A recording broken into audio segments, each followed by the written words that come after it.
Good morning or afternoon, depending on where you are. Hello, everybody. It's Malcolm Hawker, your host of CDO Matters, and we are here with another episode of CDO Matters Live, where I will be taking your live questions about data governance, data strategy, MDM, anything data related, or anything else that we're going to be talking about in the first 15, 20 minutes or so. Super excited to have everybody here. Happy Friday. It's Friday as we record this, but knowing also that we will put this out on LinkedIn and we'll put it on YouTube, and you may be consuming this at a later date. So happy whatever day you're consuming this on.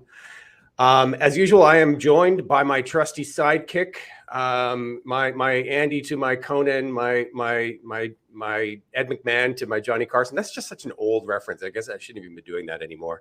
Paul Schaefer, Letterman, maybe?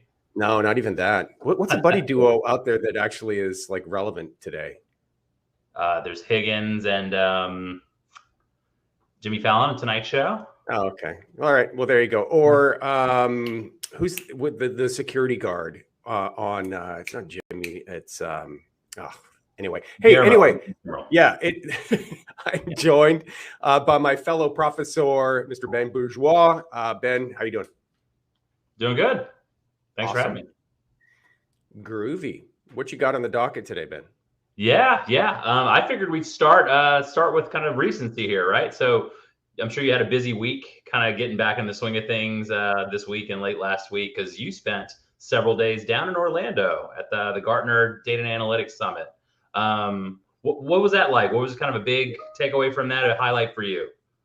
Yeah, so that was last week, last Monday, Tuesday, Wednesday, and it feels like I still have a little bit of a Gartner hangover from that. It's not just that it happens at Disney. It's just when you're a software vendor like we are, and we were a sponsor, it's you are up at, and you're up and out and pressing palms and having breakfast at 7 o'clock and talking with people and talking with clients and talking with prospects and talking with fellow analysts and all this others, starting at 7 a.m. And you're, for us, again, because we're there to meet people and interface and interact. I mean, we were going until 9:30, 10 o'clock every day. So always on.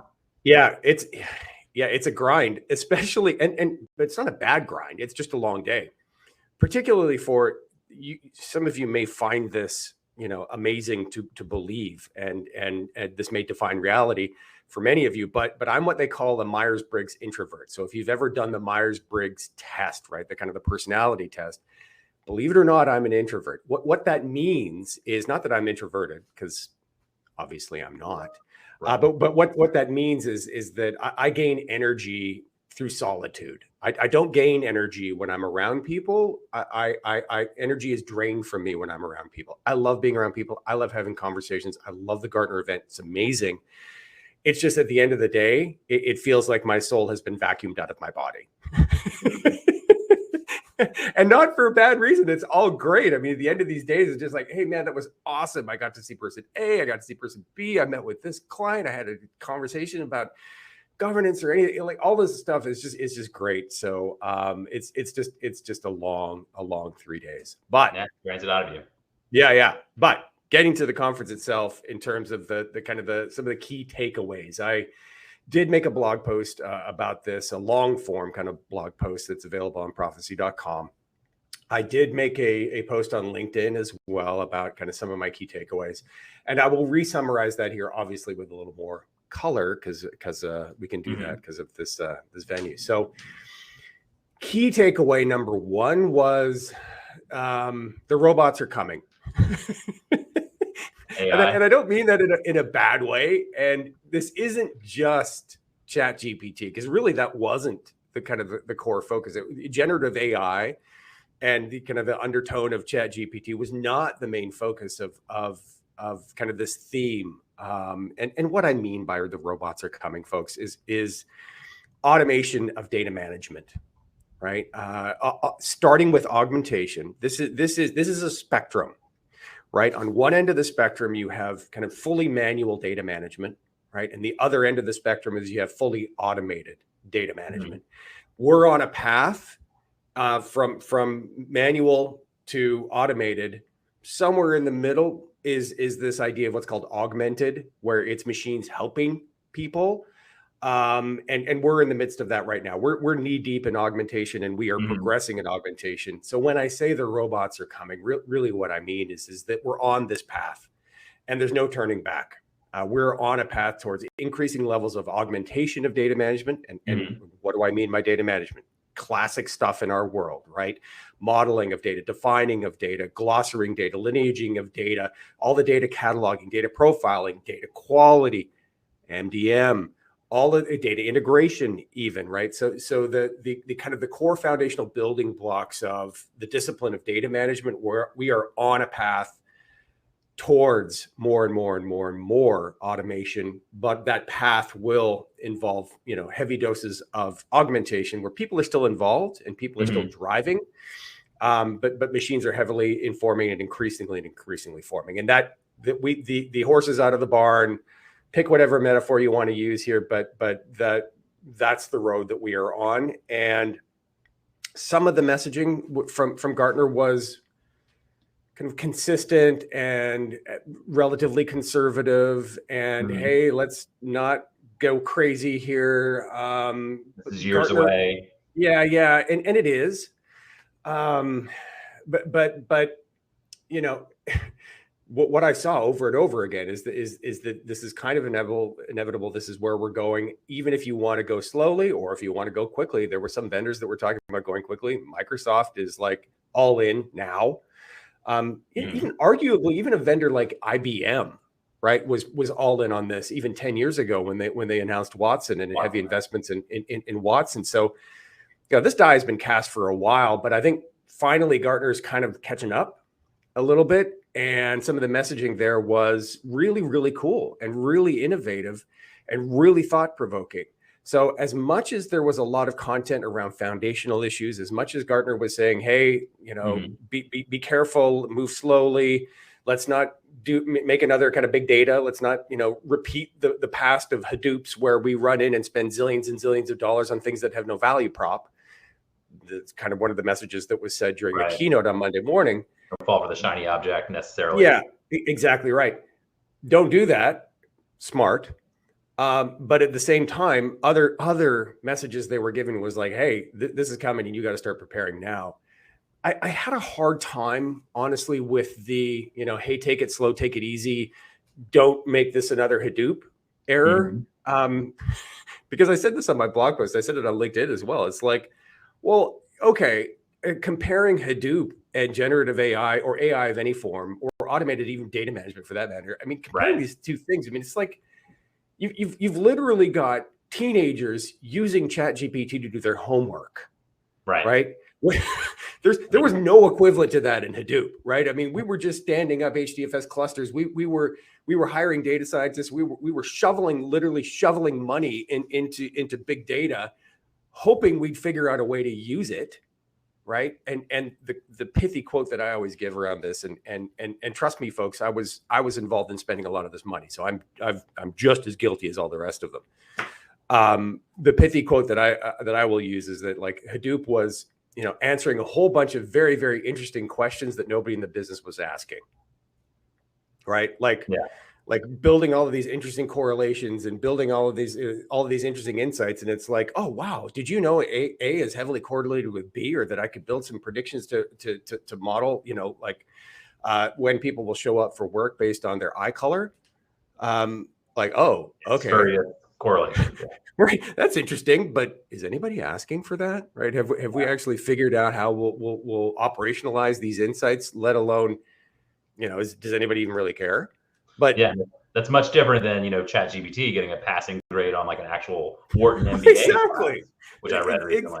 Exactly. So I'm sitting in the Monday morning keynote and I'm fired up, right? Like Gartner does this stuff so well, right? Like they just do this so well. It's like a rave for old data people like me, right?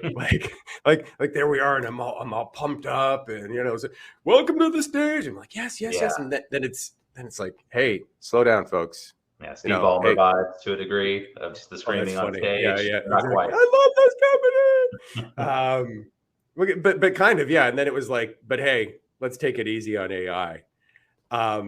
And I'm just kind of like, okay, wait a minute, hold on a second. I'm not so sure that this is a great metaphor, or Hadoop is a great metaphor. But but that being said, great presenters as usual, great content as usual. Yeah.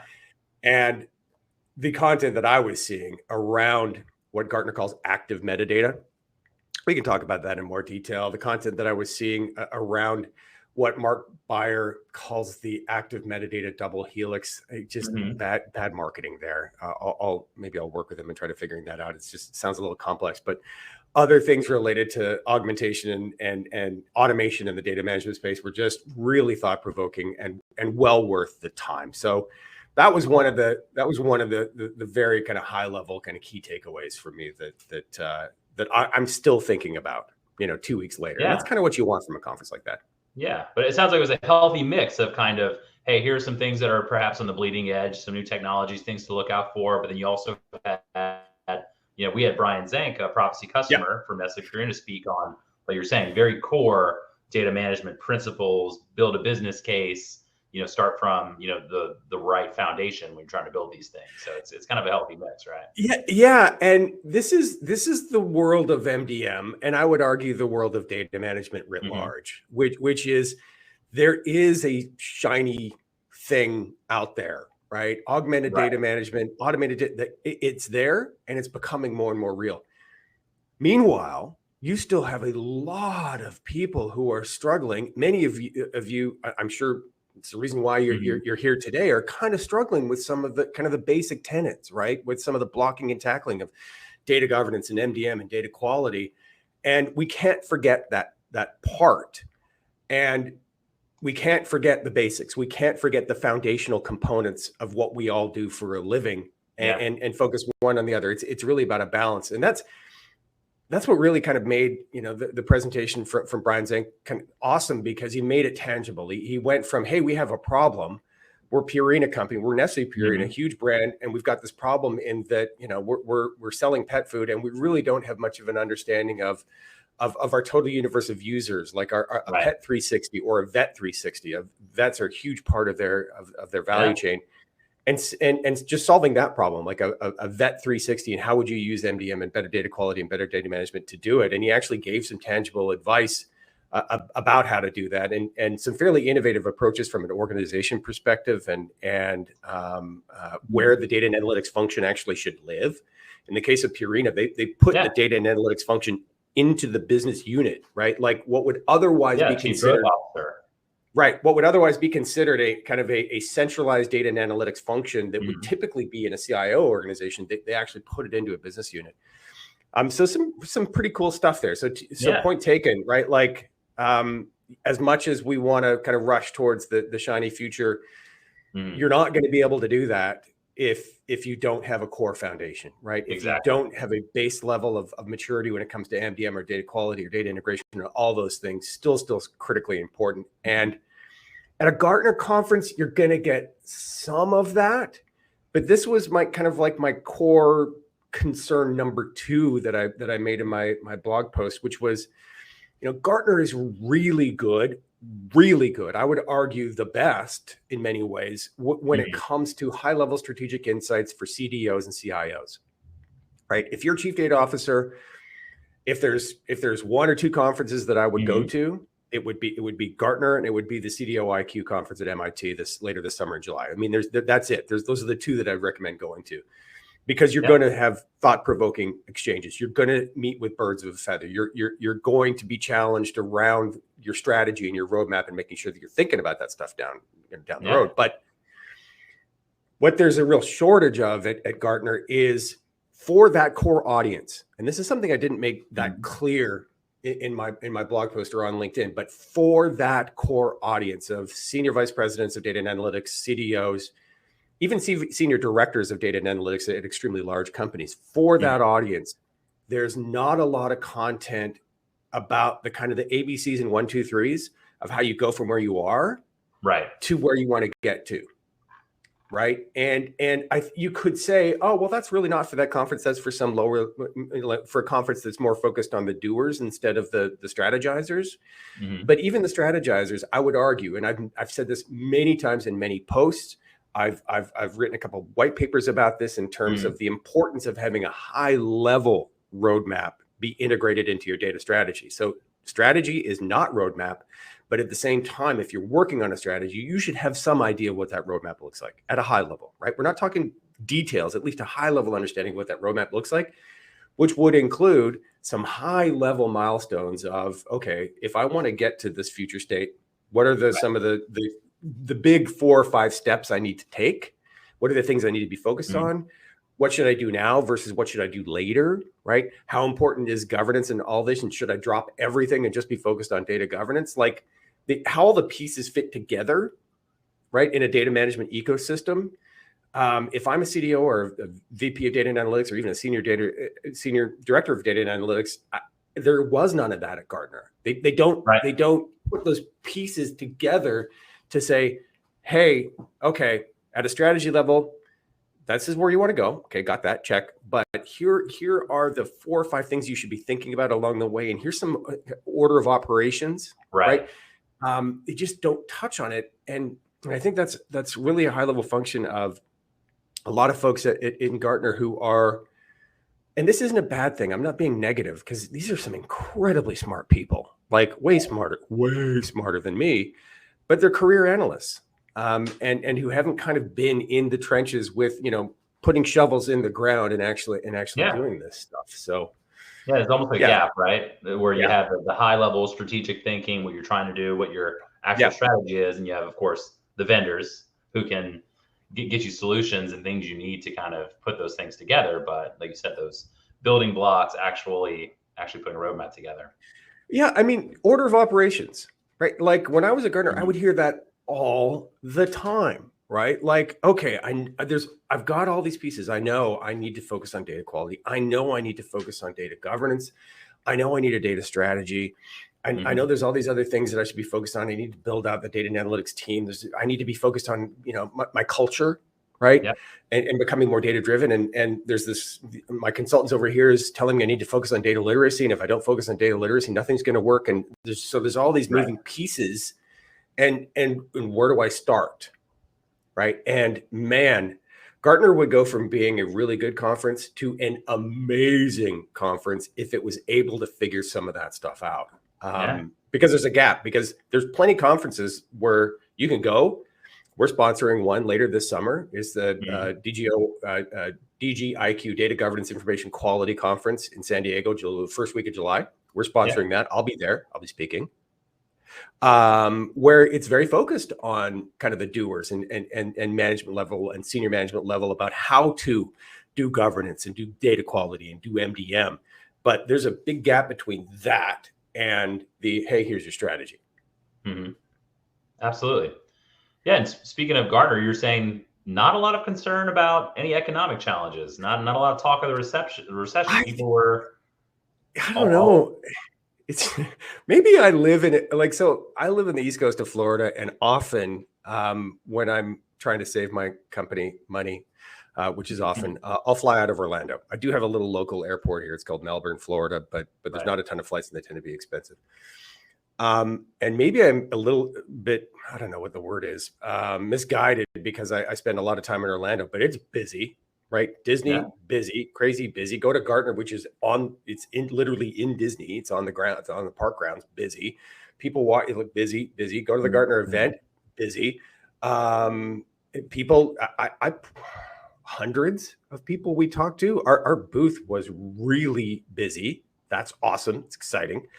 So hundreds of people that I talked to, and that the issue of, kind of global recession, economic uncertainty, all those things, it really didn't come up. And I didn't sense that vibe at all in any of the presentations, in any of the conversations that I had, whether that was informally at the booth or through dinner conversations that I was having every morning or every night or lunch and breakfast conversations. It doesn't mean it's not going to happen. It doesn't mean it's not concerned. I just didn't hear that much of it, as opposed to, 1 year ago, even just going back to the Gartner conference that happened actually in August, because they had delayed it because of COVID. That was a topic. People were talking about that, but now they're not. So I don't know. I don't know. There just wasn't a lot of talk of it, and that did kind of surprise me for sure. Yeah, absolutely. So I wanted to lead with Gartner and takeaways, just because you're really just kind of coming right out of it. I thought it was the most timely thing. But we did have a featured topic today in today's episode: the data fabric demystified.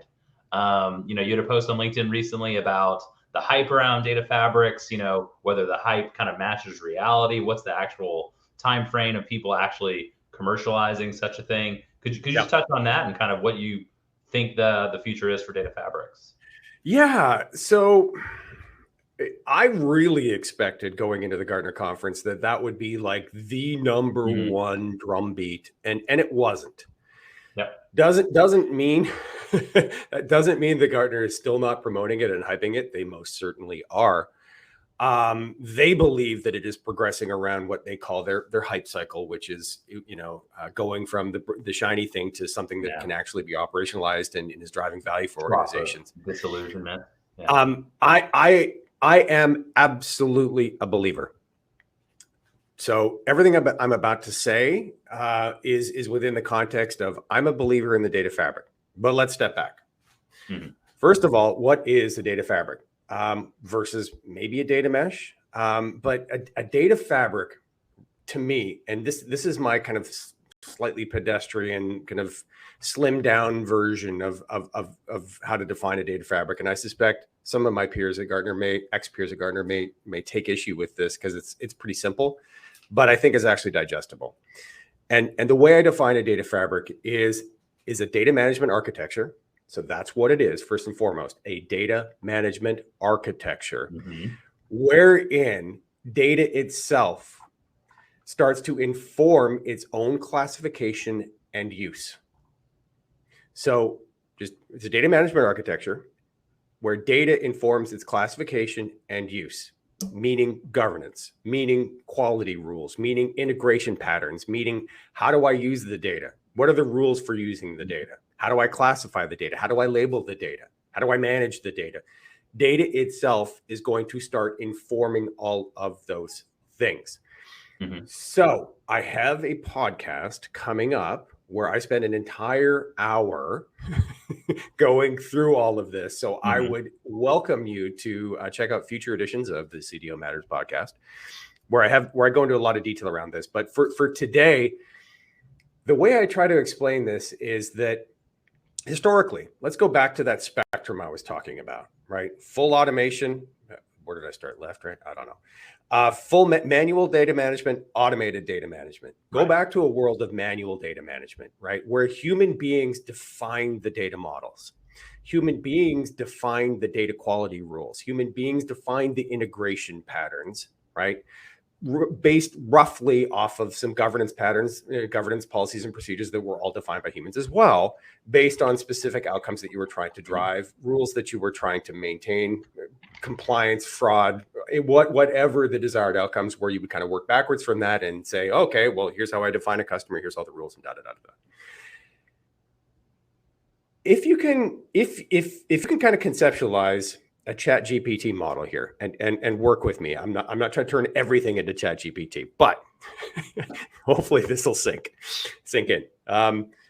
If it's possible for computers and AI, largely AI, to use all data from the internet prior to 2021 as a means to make informed decisions to basically any question.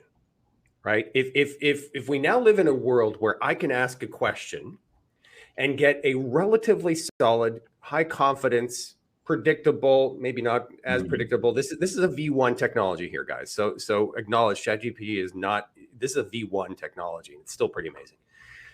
But if we can at least get our heads around the idea that we can use that all of that data as a training set, and that training set can allow us to have some pretty insightful answers around just about any question. Could we do the same thing in the world of data? Could we use all of our corporate data, all log data, all transactional data, all data everywhere within our organization? And we've got a lot of it, folks, right? It's all over the place. Every application is spitting out logs. Your local network is spitting out log data, and on and on and on. Imagine a world where we use all of that data as a training set for governance policies, where you could actually ask, when is customer data accurate? Mm-hmm. I would argue based off of all sorts of data you already have. Log data that says when transactions succeed or when they don't succeed, right?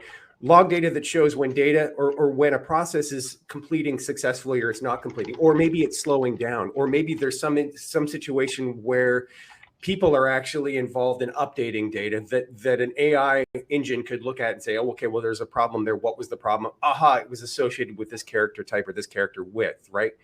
You could very easily visualize, I think you could, at least thanks to GPT, a world where really, really smart AI is actually able to tell you when data is correct, right? When it's incorrect, could tell you what the optimal integration patterns were between system A and system B, where they could tell you what is master data, what's not master data. Knowing that master data is data that is widely shared across the organization that needs a common set of business rules and governance policies and procedures assigned to it. I think you could very easily see that world thanks to ChatGPT. That's the data fabric. The data fabric is a world where advanced technologies, primarily knowledge graphs, not exclusively, primarily knowledge graphs with a heaping dose of AI layered over top of it, where the data itself, thanks to machines and AI, is actually telling us the best way to manage it. Right? Where the entire architecture of data management is a reflection of what the data is telling us is best and optimal for specific use cases. So this is not just about, by the way, folks, this is not just about data management, like classic back office data management. This is even business operations optimization. You, in theory, the same thing could be true about, well, what should I be charging my customers? What's the optimal to charge my customers? Who's the best supplier to fulfill this material need based on historicals, right? So it's not just about how we manage data. This is gets into business operations as well. Yeah. So it'll be interesting to see how Gartner kind of splits that, because the very, very same technology here could be enabled to fuel data management decisions, or just even business management decisions for that matter. So that's the high level around the data fabric. It's still being talked about by Gartner. It is still very, very real, but we are talking probably like 7 to 10 years out. We got a long way to go, but I mean, things are accelerating. Like a year ago, I could never have imagined a ChatGPT. Obviously, people were working on it. People were working on it, but like a year ago, like I would have been like, nah. Right now, I asked ChatGPT like the top 5 things that I was asked when I was a Gartner analyst. Right, like, what's the best way to start a data governance program? Or, like, how do I define data quality? I mean, all of these things that I was asked as an analyst, the answers it gives, they're pretty good. They're not great. They're not great, but they're pretty good. So, but you don't get this, folks. Yeah, that's right. Yeah, you're going to say. You'd pay for that. Sorry. From ChatGPT, I mean, this is worth the price of admission right here, right? The entertainment value of your data bot here. So, anyway. Absolutely. So we also hit a big milestone recently. So you hit 20 episodes of the CDO Matters podcast last week, and you went back to where it first started. You had your buddy Scott Taylor, Data Whisperer, back on. What was it like getting to episode 20? Well, so first of all, one, thank you to my team, including you, sir, and everybody else who helps do this, because this does most certainly take a village. I mean, I didn't think that this old dog had a lot of new tricks left in him, but apparently I do, which is pretty cool. I go back a year and a half. I never thought that I would be like a content creator. Right. I'm still waiting for LinkedIn to reach out and give me whatever that is, their content creator starter kit that I see sometimes my friends on LinkedIn all have. I have some envy there, but 20 episodes of the podcast it's been a lot of fun. It's been a lot of work. We're all kind of learning as we go. I'm still trying to figure out, and I think we're still trying to figure out what the audience really wants and what it responds to. We're kind of figuring this out as we go. There's been episodes where I won't use any specifics at all, where I've assumed that hey, this is going to be a blockbuster, right? We're going to get an Academy Award for this, the podcast Academy Awards, whatever those are.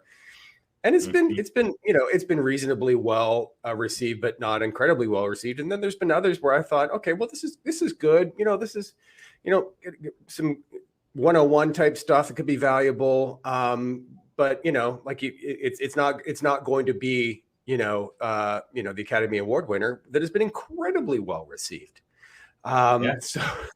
So a lot of the preconceived notions that I had about what our audience, really wants and doesn't want have been difficult to kind of pin down. So I look forward to working with the community and interfacing more and more and more with the community, getting input on what we should be focusing on and what we shouldn't be focusing on.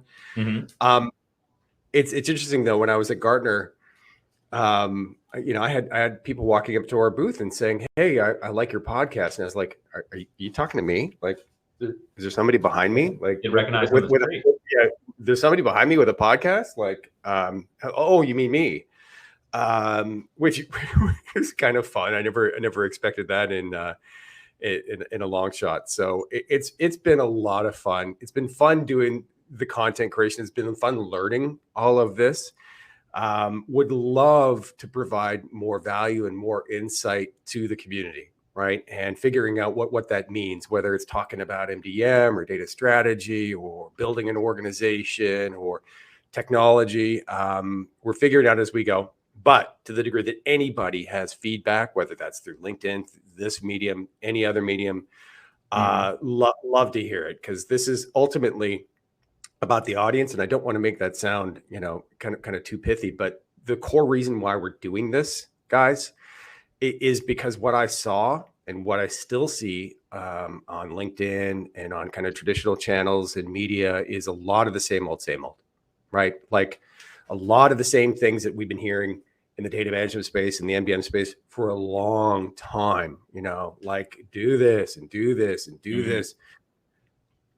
And frankly, a lot of it isn't working because we're not doing it, right? We're not aligning our efforts to business outcomes. We're not quantifying business outcomes. A lot of the things that we're doing from a kind of, data management perspective aren't necessarily optimized from the perspective of best practices when we know the best practices work, right? Yeah. That's why we started doing all this, was we wanted a different voice. We wanted a different perspective. And I had a theory that, well, maybe, there are different channels, right? Maybe data leaders are going to different places that they didn't go to in the past, right? And maybe we can touch more people by having a podcast. Maybe we can touch more people by doing stuff like this on LinkedIn. Maybe we can touch more people by me being on LinkedIn every day to get a new message and to get new insights and new perspectives on new media. Not that podcasts are new media, but there's not a ton of data related podcasts out there, frankly. Yeah. So that's what it's been like. 20 episodes, been a lot of fun. Good to reconnect with my buddy, the data whisperer, Mr. Scott Taylor. We literally sat in my kitchen for an hour and talked about data, and I drank beer. He drank beer too, but I wouldn't call it Bud Light. Well, I guess it technically is beer, but says the guy with a gluten-free beer, right? This is like, they make gluten-free beer? Yeah, they do. Yeah, Scott had a Florida tap water. The Bud Light, call it that. Florida tap water, yeah, Bud Light and Miller Light, yeah, I think perhaps, but still, it was great to connect with Scott. He's there. He was my first guest. He was guest number one. Yeah, and yeah, I wanted him as guest number one because he has like 60,000 followers or something on LinkedIn, and every single one of them is well earned. But really, the reason why he was guest number one was not because he has a lot of followers. He does. But because to me, Scott Taylor epitomizes doing things a little differently, right? And breaking away from the same old kind of finger wavy, you really need to do these things. Right. He's the way that he does things is different. He uses children's books and finger puppets and pithy little voiceovers and songs and all this other stuff that is clearly working. And the guy knows his stuff. When it comes to data storytelling, there is nobody better than him. He has an uncanny, unbelievable ability to take complex technical stuff where data people like us we'll focus on the how, we'll focus on the technology, we'll talk about all of these kind of very technical things. He has the ability to take that and actually transform it into words that C-level people will go, oh, nobody's explained it to. I've watched this, guys. I've seen this happen in real time. Where data leader will say, hey, I'm kind of struggling with A or B, or I'm having a hard time getting the people, in the C-suite to kind of get aligned behind what I'm trying to do here. I'm having a hard time doing all these things. And then I've heard Scott say, well, have you thought about, explaining it this way, or telling it this way, or using this as a metaphor, or using this tool, or explaining it this way. And I've heard senior management people say, oh, wow, okay, bingo, that's what I need to do. Thank you. So to me, Scott epitomized kind of the breaking away from the same old of data management best practices and the thou shouts. And I couldn't have been more thrilled that he was number 20, and hopefully he's number 40 and 60 and 80 and 100. 50, exactly. Yeah. I mean, even in the title, right? It wasn't, how do I get a data program off the ground? How do I sell it to leadership? How do I implement data XYZ? It's, the art and science of data storytelling. How do you get back to the core and the basics of actually getting people to care about what you're trying to solve and getting people to buy into it? Yep, exactly. Absolutely. And who's your guest that you're speaking to in a few weeks on the Data Fabric Demystified? It's me. Oh, yes, I have a very compelling and engaging guest. It's me. I'm the alter ego. Exclusive. On that one, I actually thought that I'd probably be best to help explain that versus having a guest. I was at kind of, I could say ground zero. I don't think that would be fair. I was involved in the creation of the data fabric narrative at Gartner, right? I was doing peer reviews. I was providing feedback on how to explain A and how to explain B. So I have some rather unique insights here into something that was, I would argue, and Gartner would largely agree with me, Gartner created, right? And I was there, right? I wasn't the person doing the creation, but I was in the factory helping. So I thought that having kind of me help, focus on the data fabric and just me, instead of kind of getting another guest involved, I thought it was best for me to do it. So it's just me. Little old me. Makes total sense. One thing what was that? Go ahead. I was saying one thing you had on LinkedIn recently on just defining data and its business value, and like just the perspective of people. If you look at it purely semantically, right? Data can be just an output or an exhaust, right? You're saying it's the report you're getting from your network stats or something. What is it that people have as kind of a misconception about data, and what it can actually do for you? Great question. So I had some really, I'm continually amazed by the quality of interactions and the quality of insight and the quality of provoking thought. Is that is that even a sentence? I don't know. The thought-provoking nature of posts on LinkedIn, right? I wasn't really, when I was at Gartner, I wasn't engaged on LinkedIn, and most Gartner analysts really aren't, for a lot of different reasons. But I really wasn't engaged. And leaving Gartner, and coming to Profisee, I really got engaged on LinkedIn, and I was just kind of blown away by the quality of the thought, the quality of the content that people are providing, and the responses that I'm getting. And I made a post recently, really kind of talking about the data fabric, right? And how data could be used to start automating decisions about how to manage data, right? And some of the responses I got back, which at the time I thought were a bit curious and arguably incorrect, but they still made me think. And some of the responses were, well, why would you do that? Data is just exhaust. Yeah.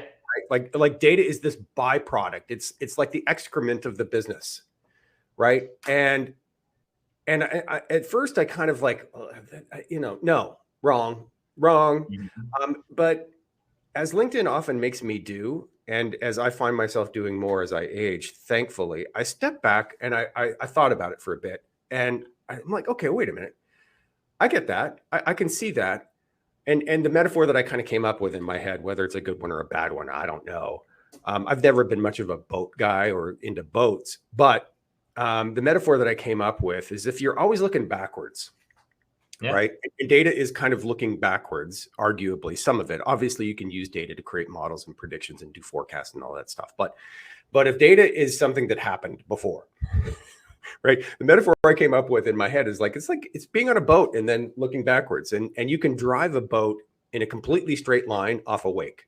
Meaning if you were looking backwards, if you're not even looking forwards and you're driving a boat, you can keep it going in a completely straight line if you're just looking backwards. But if you want to turn, if you want to deviate looking forward, then you're going to be in for a problem, right? Yeah. And that kind of made me appreciate the data as exhaust comment a little bit more. And it just made me think. And what you will see me do on LinkedIn is be provocative by design.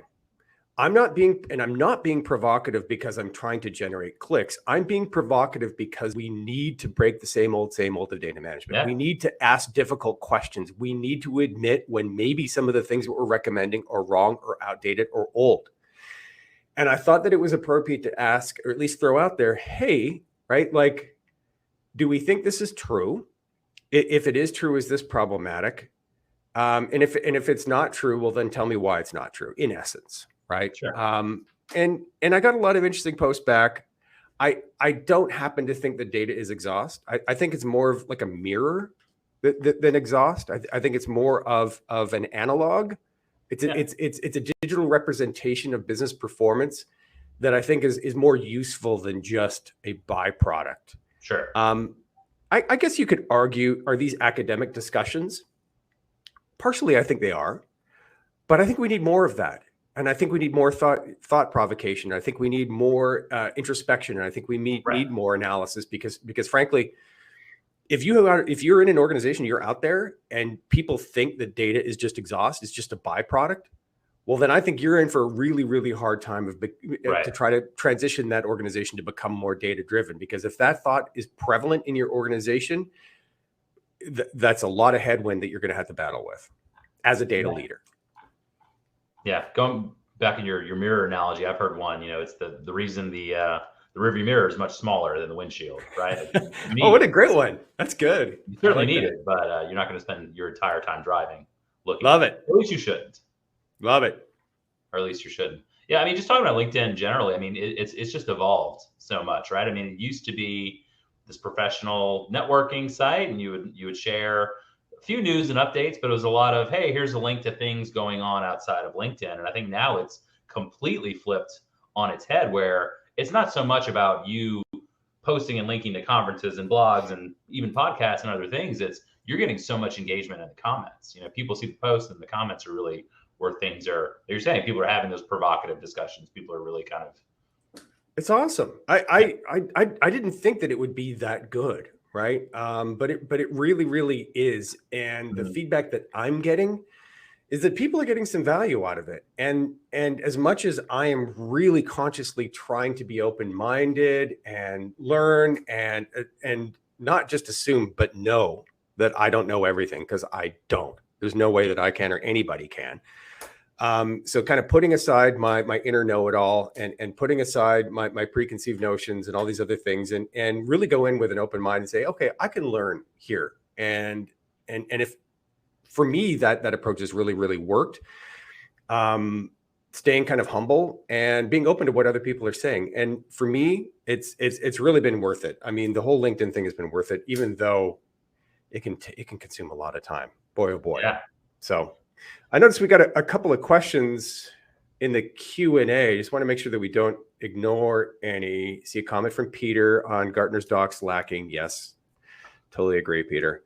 Yeah, we had one in the chat about all the thoughts and making data language accessible, understandable, and valuable to everyone in the organization. I know you talk about data literacy, and not trying to take that hook, but how do you make it accessible and kind of spread that word? Well, you need the short answer is you need to speak the language of the business. That's the short answer. The longer answer here is that data and analytics organizations need people. When I've hired them in the past, I called them business analysts. That was their title, was business analysts. They don't have to be titled that way, but data and analytics organizations absolutely positively need people who are straddling the business and the data organization who preferably optimally know and came from the business, right? So if you are, they came from the supply chain organization, they came from the manufacturing organization, they came from sales and marketing, right? And now they're in the data and analytics team, and they're the ones that are helping you understand the requirements. They're the ones that are helping you make sure that the report is correct or the output is correct. So speaking the language of the business is critical. And the way that you do that is that you bring people into the data organization who know the business and can have those conversations. So I think a big part of this also, guys, is having those business analysts participate in more of what would start to look like in the data and analytics world, would start to look like more of a product team. Yeah. This is maybe something we can focus on the next time. And I'm going to have more and more posts here on LinkedIn related to kind of what let's just loosely call it data as a product. Although I don't like that designation. I much prefer product management as a discipline integrated into data management. Sure. That's where I think we need to go. I think we need to act like more like product managers and act like more of a product organization. Being customer driven versus data driven or IT driven. Yes. Right. Yes. Right. Like this is, being data driven sounds great, but it's a little bit of a trap, right? If we are really, really data driven, I think that gives us carte blanche to go and use data centric terms and IT centric terms and data management terms that nobody knows or understands or even cares about. But if you're customer driven, right, where what your mandate is to develop and manage products that serve those customers, well, then you're going to take a completely different perspective. You're going to know what the customers want. You're going to know their challenges. You're going to know their roadblocks. You're going to have people that are working in the data and analytics organization whose job it is to understand that stuff and to explain it to customers in ways that help them operationalize the insights, the reports, the data, right? And that's real to me. That is the core of product management. And I would argue if we take that approach, if we deeply integrate more product management disciplines into data management, I would argue the whole idea of data literacy just goes away. Yeah. It just goes away. If you followed me for any length of time now, you know that I have a little bit of a gripe when it comes to the phrase data literacy, because how in the world are you going to have a productive conversation with somebody you're supposed to be helping when you believe them to be illiterate? Yeah, data illiterate. Right? And you embark on a program to address their illiteracy issues. And I know that sounds literal, and it is, but we're data people. Nouns matter. Nouns matter, right? And when you call somebody basically illiterate, immediately it's an us versus them. Immediately it's you don't know something, when probably what's unknown is what we don't understand about the business. Right? If we focus being more business driven, product driven, customer driven, then this idea of getting our stakeholders more literate just goes away. And what it's replaced by is what a product manager would call go to market. Yeah. I'm taking my product to market and I need to educate my users on how to correctly use it. I need to provide a support mechanism. I need to give an 800 number or a chat bot so that they can get their questions answered, right? It behooves me to do that. The story that I always tell when it comes to data literacy, and I've said this before and I'll keep saying it again. If I built this, right? If I was building a widget and it was a phone, right? And nobody used it, everybody complained about it. They didn't know how to use it. They didn't know how to turn it on. Would I say they were phone illiterate?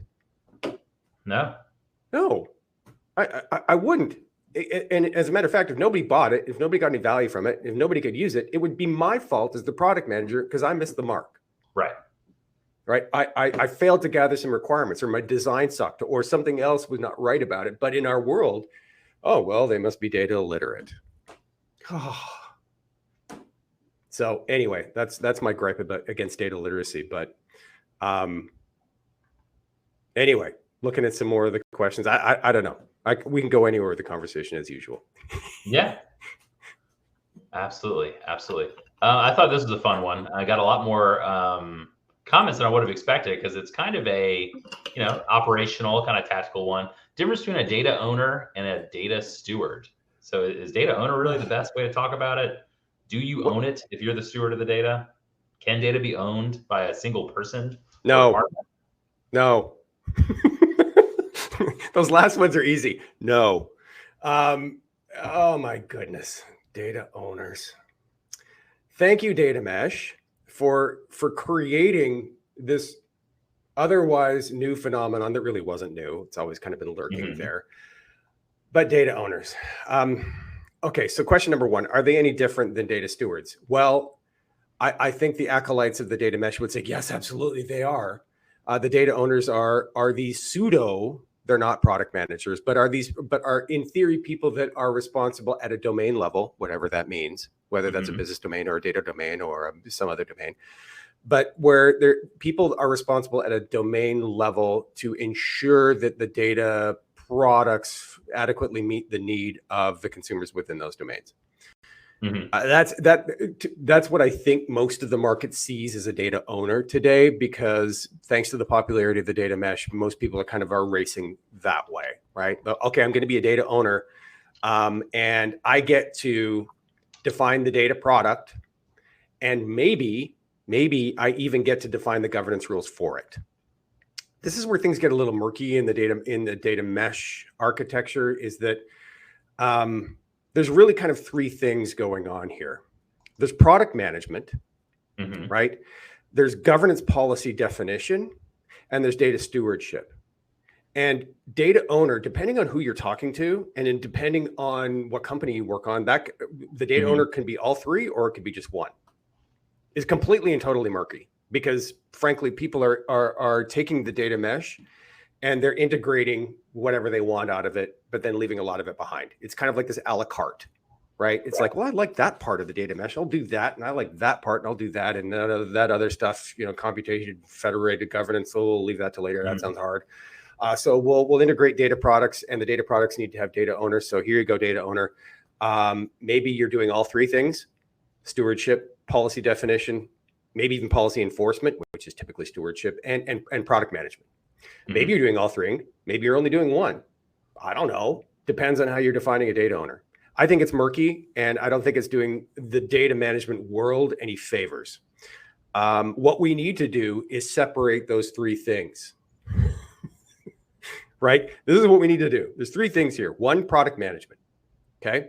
I would argue data and analytics organizations need to hire product managers. Right? If you want to be customer driven, not data driven, if you want to be customer driven, you want to make sure that you're meeting your customers' needs. If you want to make sure that you have products that are being utilized and driving value from them, if you want to do ROI, right? Maybe even profit and loss, P&L, when it comes to your data products, wouldn't that be amazing?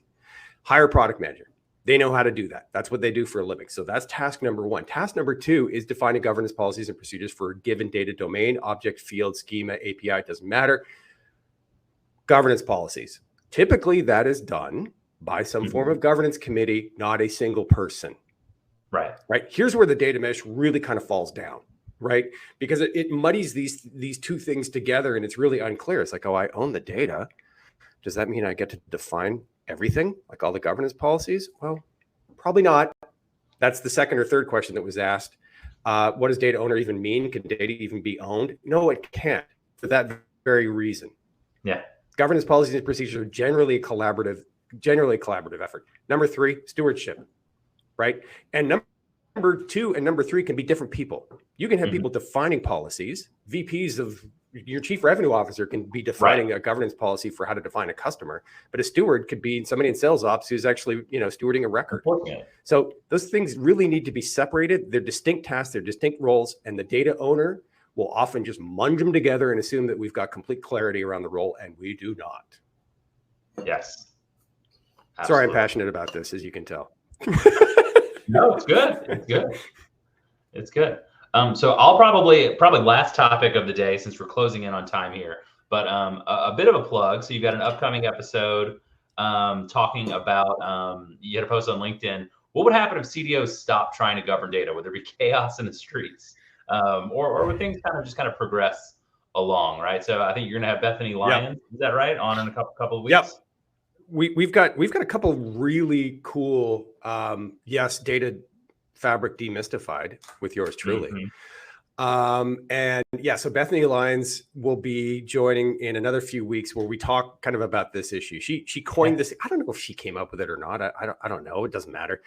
But self-service governance, which sounds like completely heretical, and that's why I love it. Right. Like that's what I asked on LinkedIn. And again, guys, I'm my job, I believe my job is to be a provocateur, be a bit of the court jester, asking some of the hard questions that nobody else is asking. Because frankly, I've worked with a lot of companies that have zero formalized data governance and doing just fine. Right. Yeah. So I think we need to be asking the question, and we need to be looking at those companies and understanding what is it about them that is allowing them to succeed in spite of having no data governance. Right. Because there's something there. There's something there. So I'll be talking to Bethany about that in a couple of weeks. Really excited for that episode. Yes, Data Fabric Demystified, and another episode coming in probably another 6 weeks or so. Just had the conversation this week with this incredibly smart gentleman who is a professor of applied mathematics at Columbia, Chris Wiggins, who is also the chief data scientist of the New York Times. So yeah, he's got a couple of important jobs. Chief data scientist there, and also teaching the best and brightest minds at an Ivy League school about how to do math. So clearly a pretty intelligent dude. But where we talk about some of the history of data, he wrote a book recently called "How Data Happened," and it kind of traces back how we got to where we are, right, and how we got to a place where a lot of our media is advertising driven, and a lot of our systems are all focused on engagement and it's just to me, I found that a fascinating conversation because of kind of just the state of our world and where we are didn't necessarily always had to be that way, but there were a lot of forces that kind of combined along the way to get us to where we are. So that was a fascinating conversation with Chris Wiggins. So excited about future episodes of CDO Matters. I feel like in many ways we're starting to kind of hit our stride. Looking at another episode in the future as well, focused on graph. That was a big topic at Gartner. And what does that actually even mean, right? If I'm a chief data officer, I'm hearing a lot about graph. And what does that mean, right? What's graph, right? Why should I care? I just came back from a conference where everybody was talking about it. I know a little bit about relational data and kind of rows and columns, but this thing sounds kind of alien to me. And so we'll focus on that a little bit as well. But we got a lot of cool stuff coming up on CDO Matters. Yeah, absolutely. I agree with you. Definitely hitting the stride. I think we're keeping the level of guests up as we get to 20 plus. I think just the two you just described just there. I think those are two awesome guests. Yeah. Let me get to a question really quickly. So I'm just looking at the Q&A. By the way, Peter, thank you. I think it was you that, it was Rachel asking ChatGPT to create a song. I'm definitely going to have to check that out. Rachel, yes, the conference that you had linked, that's DGIQ in San Diego. Definitely recommend that for anybody who works, lives, and breathes in data management, data quality, MDM. Absolutely. Yeah, those are the ones that we saw, the Q&A that I saw here. So I just want to make sure we touched off on that. I did get the full Profisee governance song from ChatGPT. It's 2 verses, 2 chords. Well, you're the drummer here, so you're the musician out of this duo. I couldn't sing or play my way out of a wet paper bag, but you're the musician here. So maybe in an upcoming episode of CDO Matters Live, we can actually open with it. Profisee data governance song going. Yeah, we can. Yeah. We'll leave that as a teaser for next time, just to kind of keep the mystery and the kind of anticipation alive, right? Yeah, if that's not bait to get one of our viewers back the next time, I don't know what is. But we could look at it. That could be fun. Yeah, absolutely. Cool. Absolutely. Well, we are just about on time. We've got 12:59 on my count here. Thanks again, everybody, for joining another episode of CDO Matters Live. We'll be back next month. So we'll see you soon. See you next time. Thanks, everybody. See you next month.